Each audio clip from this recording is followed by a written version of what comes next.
Saya Anindya Wahidayat Faiz dari kelompok B6 dengan NIM G00230811. Di sini saya akan menjelaskan tentang inhal anatomi blok 2.2.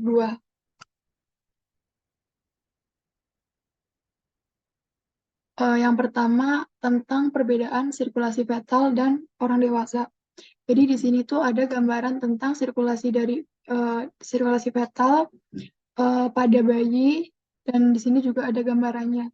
Jadi yang pertama untuk sirkulasi fetal itu kan ada pertukaran gas melalui plasenta. Jadi ini kan ada gambaran dari plasenta. Jadi nanti di pertukaran gas melalui plasenta itu, darah yang kayak oksigen dari plasenta itu dia akan masuk ke janin melalui vena umbilicalis ini. Terus darah kayak oksigen ini tuh dia akan mengalir dari hati janin, dan sebagian itu dia akan melewati hati, dan dia akan mencapai ke vena cava inferiornya. Terus di sini juga ada foramen ovale. Jadi kalau di sirkulasi fetal itu pasti ada foramen ovale ini.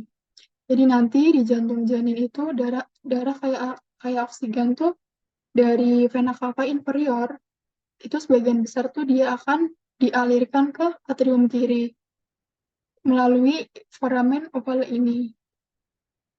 Setelah itu dari atrium kiri itu darah itu akan masuk ke ventrikel yang kiri, dan selanjutnya itu dipompa ke seluruh aorta untuk masuk ke tubuh janin untuk memenuhi oksigen. Terus di sini juga ada ductus arteriosus. Ini adalah gambaran dari ductus arteriosus. Jadi ductus ini tuh dia sebagian darahnya itu dari ventrikel kanan dialirkan melalui ductus arteriosus langsung ke aortanya. Dia melewati paru-paru yang belum berfungsi penuh dalam saat rahim itu. Terus nanti darah arteriosus ini dia memungkinkan darah untuk menghindari paru-paru, dan dia itu langsung menuju ke tubuh janinnya. Terus ada pertukaran gas di paru-paru. Jadi kalau pertukaran gas di paru-paru itu nanti sebagian besar aliran darah itu mungkin nggak melalui paru-paru, tapi sejumlah kecil darah itu dia tetap mengalir melalui paru-paru untuk melakukan pertukaran gas minimal. Terus ada vena umbilical. Jadi kalau vena umbilicalis ini itu kan tentang pertukaran gas dan nutrisi yang dia kan terjadinya di plasenta ini. Darah yang kurang oksigen dan kayak karbon dioksidanya, nanti dia itu mengalir keluar dari tubuh janin melalui dua arteri umbilicalis ini. Jadi di sirkulasi fetal ini tuh memastikan bahwa janin itu dia menerima pasokan oksigen dengan baik dan nutrisi yang cukup, tanpa harus bergantung sepenuhnya pada fungsi paru-parunya. Nanti setelah janin ini tuh dia sudah lahir, nanti dia akan berubah secara drastis karena paru-parunya itu sudah memiliki fungsi sepenuhnya, dan dia akan terbentuk sirkulasi yang dewasa.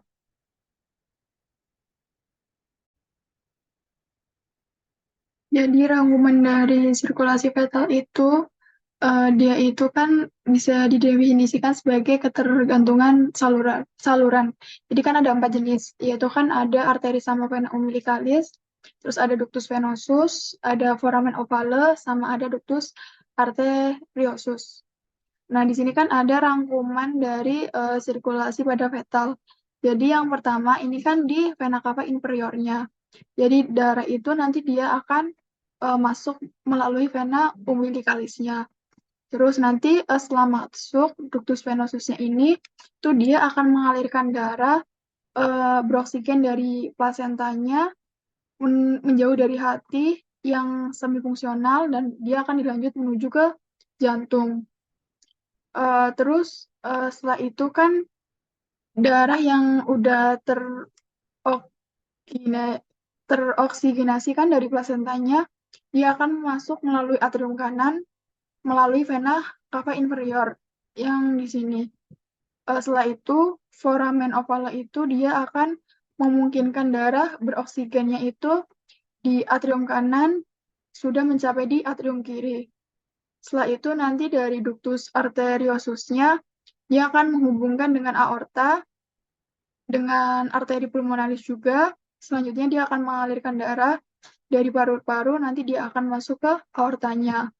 Terus untuk yang terakhir, darah itu kan nanti bercampur dengan kepala sama tubuhnya, dan dia itu kembali ke plasenta melalui aortanya.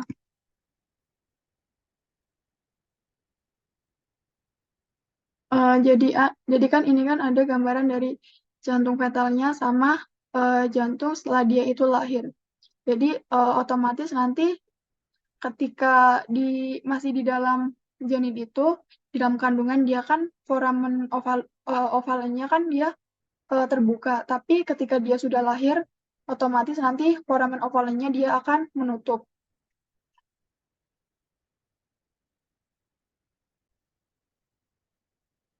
Selanjutnya kita akan melanjutkan ke sirkulasi orang dewasa. Jadi kalau di sistem sirkulasi orang dewasa ini kan dia dibagi menjadi dua. Ada sirkulasi umum, yaitu sistemik yang ini, sama sirkulasi paru-paru atau pulmoner, berarti yang ini.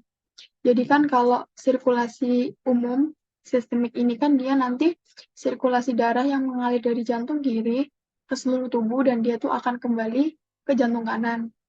Sedangkan untuk sistem sirkulasi paru-paru pulmoner, dia tuh dari sirkulasi darah yang mengalir dari jantung kanan, dia akan menuju ke paru-paru, lalu dia akan kembali ke jantung yang sebelah kiri. Jadi dia akan kembali ke jantung yang sebelah kiri. Nah, untuk sistem sirkulasi yang sistemik, dia akan dimulai ketika darah bersih ini yang mengandung oksigen, dia itu dipompa keluar dari jantung.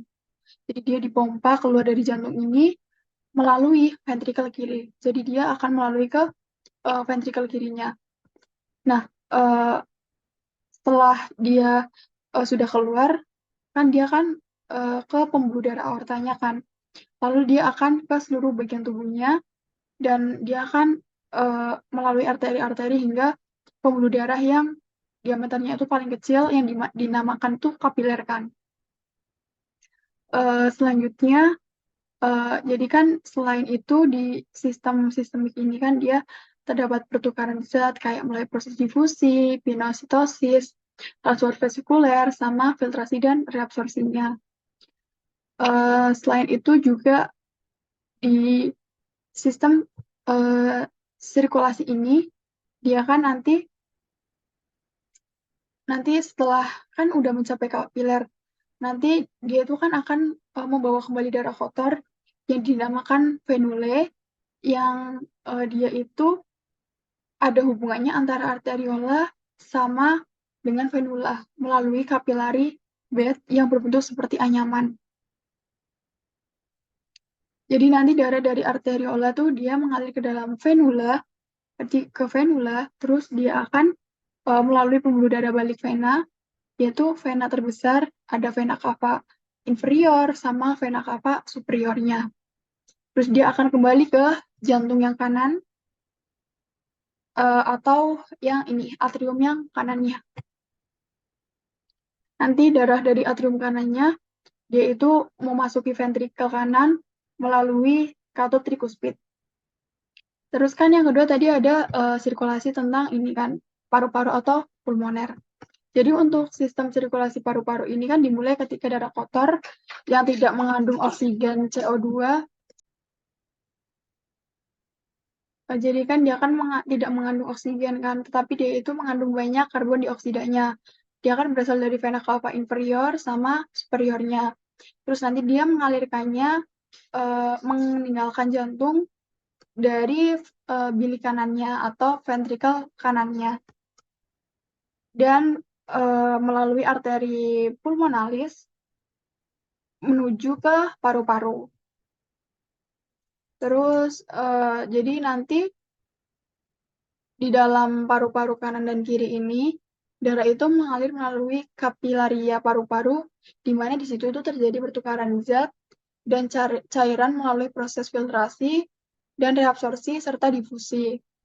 Nanti di kapilaria paru-paru itu kan dia ada pertukaran oksigen sama karbon dioksidanya, sehingga dia menghasilkan darah yang bersih.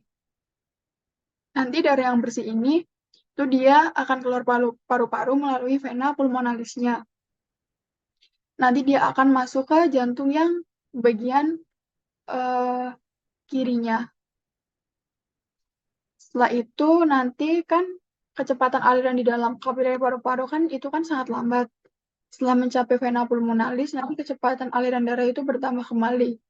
Seperti halnya itu aorta, arteri pulmonalis hingga kapilaria juga mengalami pulsasi. Nanti selanjutnya darah itu dia akan mengalir dari atrium kirinya.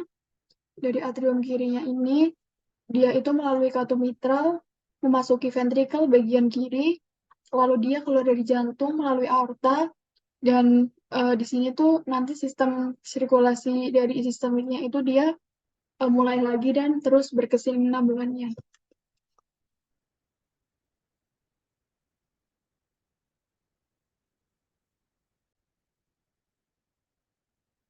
Jadi dari sini tuh kita bisa mengetahui tentang perbedaan sirkulasi fetal dan sirkulasi pada orang dewasa.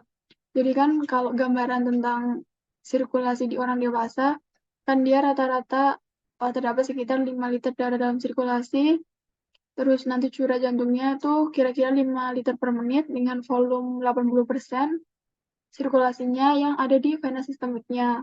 Sama di sisi kanan jantungnya juga di sirkulasi pulmonal. Jadi kalau di orang dewasa kan darahnya tuh dia terdeoksigenase, dia kembali ke atrium kanan melalui vena cava, nanti itu dia melewati ventrikel kanan, seluruh curah jantungnya itu dia melewati arteri pulmonalis ke paru-paru untuk memungkinkan pertukaran gasnya. Nanti darah itu teroksigenase itu kemudian dia kembali ke vena pulmonalis ke ventrikel kiri melalui ventrikel kiri dan memungkinkan seluruh jantungnya itu memasuki sirkulasi sistemik dan aortanya.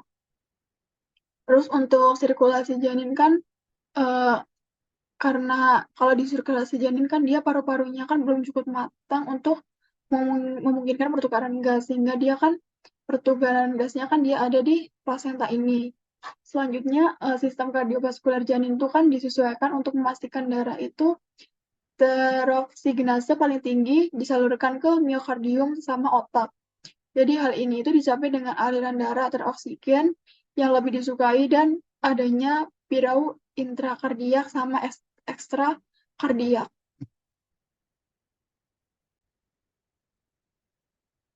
Nomor selanjutnya adalah kelainan kongenital yang dapat terjadi. Ada PFO, ada PDA, FSD, sama ASD. Yang pertama kan ada PFO. Jadi kalau PFO itu kan patent foramen ovale. Itu lubang antara atrium kanan dan kiri. Pembukanya itu terlihat seperti penutup. Jadi lubang ini kan setiap pada orang yang sebelum lahir itu kan paling sering menutup segera setelah lahir. Namun PFO ini tuh dia lubangnya itu gagal menutup secara alami setelah bayinya itu lahir. Penyebab dari PFO ini itu memungkinkan darah mengalir ke sekitar paru-paru.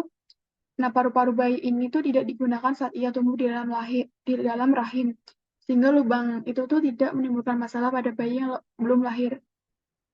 Pembukaan seharusnya menutup segera setelah lahir, tapi terkadang tidak.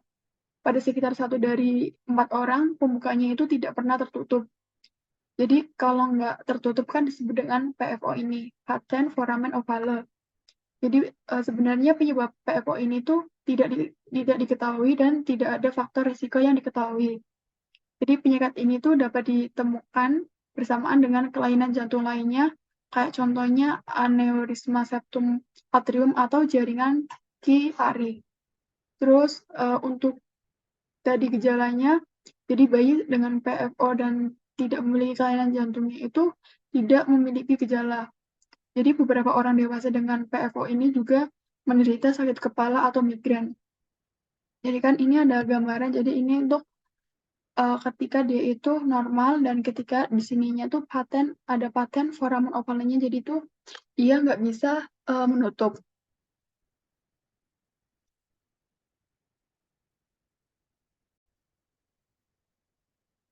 Selanjutnya ada PDA. Kalau PDA ini kan dia paten ductus arteriosus, jadi itu salah satu kelainan jantung bawaan yang paling umum. Jadi PDA ini tuh dia didefinisikan sebagai kegagalan penutupan ductus arteriosusnya dalam waktu 72 jam setelah kelahiran. Jadi ini tuh kalau dia tuh normal, tapi kalau ini tuh dia abnormalnya. Ini paten ductus arteriosnya itu dia uh, mengalami kegagalan penutupannya. Jadi kan selain nanti ketika PDA ini dia tuh mengakibatkan angka kesakitan sama kematian bayi itu mendekati 30%. Jadi komplikasi potensial dari ductus arteriosusnya ini setelah lahir itu kayak contohnya gagal jantung, terus disfungsi ginjal, sama ada necrotizing enterocolitis. Terus juga ada pendarahan intraventrikuler, terus ada perubahan nutrisi, sama ada pertumbuhan pasca kelahiran. Jadi PDA ini tuh dia merupakan faktor resiko berkembangnya penyakit paru-paru kronis.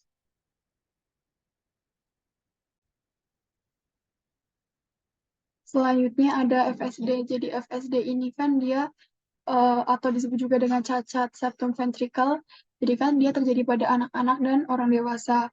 Dia itu nomor 2 setelah katup aorta bicuspid sebagai kelainan jantung bawaan yang paling umum.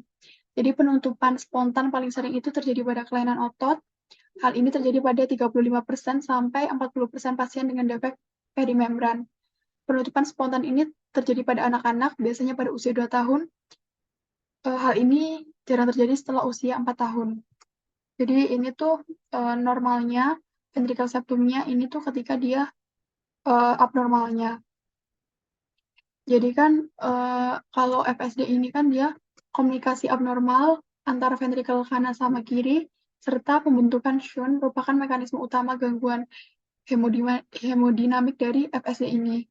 Jadi meskipun banyak FSD yang menutup secara spontan, jika tidak itu kerusakan yang besar dapat menyebabkan komplikasi yang merugikan seperti hipertensi arteri pulmonal, disfungsi ventrikel, sama ada peningkatan risiko dari aritmia. Selanjutnya juga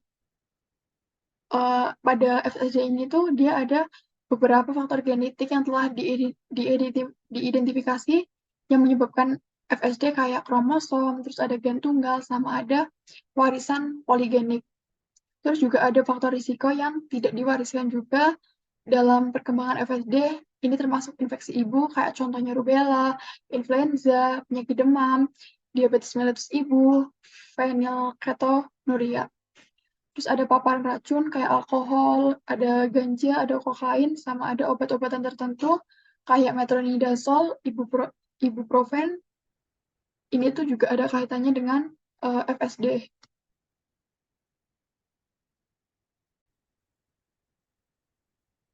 Selanjutnya ada ASD. Jadi ASD ini juga disebut dengan cacat septum atrium. Jadi ini kan kelainan jantung bawaan yang dia itu paling umum terjadi pada orang dewasa terhitung 35% dari seluruh cacat jantung bawaan.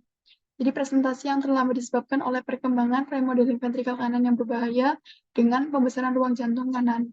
Jadi ini tuh kalau dia jantungnya normal dan ini tuh ketika ada kelainan kongenital atrial septal defect. Jadi pada pasien yang ASD ini dia itu mencari pertolongan medis dengan gejala yang berhubungan dengan disfungsi miokardium kanan, aritmia atau terjadi thromboemboli. Sampai saat ini juga vaskulopati paru itu dianggap sebagai komplikasi yang jarang terjadi pada pasien ASD ini. Jadi namun seiring dengan kemajuan pengetahuan sama minat dalam mengobati hipertensi arteri pulmonal, juga jumlahnya itu sering berubah.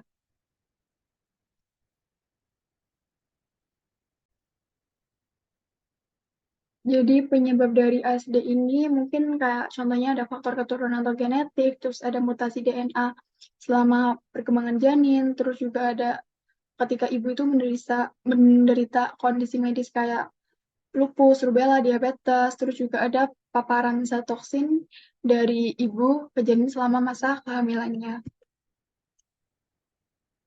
Ini adalah referensi dari paparan materi yang sudah saya jelaskan. Dan terima kasih, mohon maaf bila ada kesalahan.